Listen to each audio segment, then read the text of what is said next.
Merry Christmas, or to put it in the Scots language, Cantie Yule.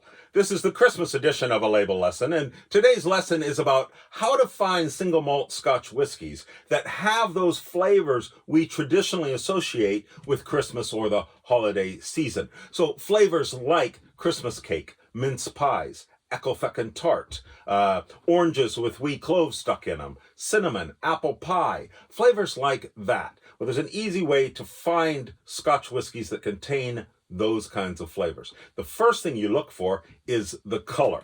Now, when it comes to color with Scotch whiskey, you need to remember to look on the label for the words no color added or natural color, because the vast majority of Scotch whiskey is artificially colored. If you buy the big popular brands, the one everybody knows, those are artificially colored. And that will deceive you, and you won't be able to tell what it tastes like because the color's not real. Now, if you have one that has real color, you can look at the color of the whiskey. If it's really dark, like this one is, and like this one is, you know it's going to contain those kinds of Christmassy flavors that you're looking for. There's a couple of casks that you can look for specifically. The first is Pedro Ximénez, sometimes just referred to as PX. But Pedro Ximénez is the sweetest of the sherry styles. It contains dark flavors of raisins, dates, figs, brown sugar, cinnamon, molasses. It's got all those kinds of characters. So a lot of flavors that we associate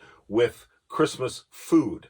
The other kind of cask you can look for is Oloroso. Now, Oloroso is another type of sherry. It's more of a dry, nutty sherry, more spicy. It contains a lot of dark flavors like caramel, walnut, fig, orange, cinnamon, and clove. So you can get more spice out of an Oloroso cask. And those are your two casks you want to look for to contain those flavors that we associate with Christmas foods. The third one I'm going to throw in just as an extra option is something aged in a ruby port cask. Not only does it give you a beautiful red color, the ruby port cask adds some really nice extra flavors. You get cherry, strawberry, red currant, plums, those sorts of flavors out of a Scotch whiskey that's been aged in a ruby port cask. So whatever you're dramming this Yule, I wish you and yours the best. Sláinte mhath.